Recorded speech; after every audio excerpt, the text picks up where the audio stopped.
Əslində, əgər Amerika Birləşmiş Ştatlarının hücum planları tam realdırsa, yəni hücumdan sonra hətta hesab edək ki, proqnoz verək ki, tutaq ki, İranda sistemi dəyişdikdən sonra belə bu bölgədə möhkəmlənmək istəyirsə, təbii ki, hansısa formada yerli əhali arasında hansısa nüfuza malik addımlar atılmalıdır və bu mənada qeyd etdiyiniz amil nəzərə ala bilər. Amma indiki halda bu barədə danışmaq doğrudan çətindir. Ona görə ki, hazırki gərginlik tonu, Amerika Birləşmiş Ştatlarının prezidentinin verdiyi müddət əslində Ramazan daxilində də bitir, 10-15 günlük müddətdir.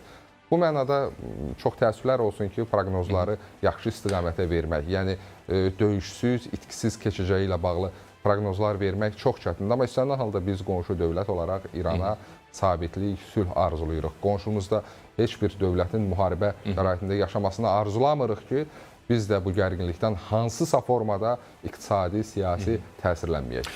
Bəhruz bəy, İranın tərəfdaşları barədə biraz söhbət açaq. Çünki bayaq qonağımızla da biz danışdıq. Müəyyən tədbirlər Çin tərəfindən də görülür. Məsələn, Oman körfəzinə kəşfiyyat gəmiləri, təyyarələri və digər vasitələrin gəlməsi ilə bağlı xəbərlərin tez-tez alındığının şahidi oluruq. Məsələn, Çin bu məsələdə maraqlıdır.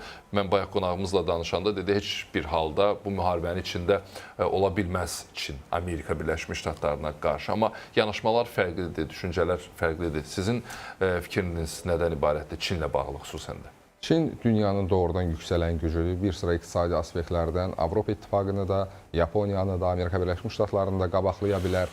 İqtisadi potensial baxımından hətta, amma Çinin özünün sərhədləri xaricində hansısa qalibiyyətli müharibə aparma təcrübəsi yoxdur. Bu demək deyil ki, sərhədlərindən kənarda o qalibiyyət xarakterli müharibə apara bilməz. Amma istənilən halda Çin məncə mövcud vəziyyətdə özünü sınaq dovşanı kimi aparmayacaq və hesab etmirəm ki, Çin bu müharibənin birbaşa içində olsun. Amma hər bir halda müttəfiqdir və müttəfiqinə hansısa formada yardımların, texniki dəstəyin, hərbi dəstəyin verilməsi mümkündür. Amma Çini birbaşa müharibənin bir hissəsi saymaq, gələcəkdə bununla bağlı hansısa formada qiymətləndirmə aparmaq doğru deyil. O cümlədən də İranın digər müttəfiqləri Rusiyadır. Özünün başı kifayət qədər müharibəyə qarışıqdır, ciddi itkiləri var. Bölgədə, Cənubi Qafqazda, İranla qonşu digər ərazilərdə, Orta Asiyada nüfuzunu ciddi şəkildə özünün mövcud siyasəti nəticəsində itirib xeyli sayda. Bu, Rusiyanın zəifləməsi ilə bağlı deyil. Bu, Rusiyanın indiki aqressiv dövründə qonşu dövlətlərlə münasibətdə ritorikasını uğursuz seçməsi ilə bağlıdır. Azərbaycanla belə, Ermənistanla belə, Orta Asiya ilə belə. Çünki baxın, Orta Asiyadakı bütün miqrantları qovdular və nəticə etibarilə Hindistanlıları gətiriblər. O da əhali ilə normal, ənənəvi Orta Asiya, keçmiş SSR-i Sovet məkanı dövlətləri ilə dil tapdıqları kimi, çünki Hindlilərlə dil tapa bilmirlər. Bunlar problemlərə yol açır. Yəni, Rusiya özü problemlər içindədir. Eyni zamanda Şimali Koreya, təbii ki, Şimali Koreyanın hər hansı formada münaqişədə olacağı ağlabatan deyil. Venezuelada vəziyyət bəllidir.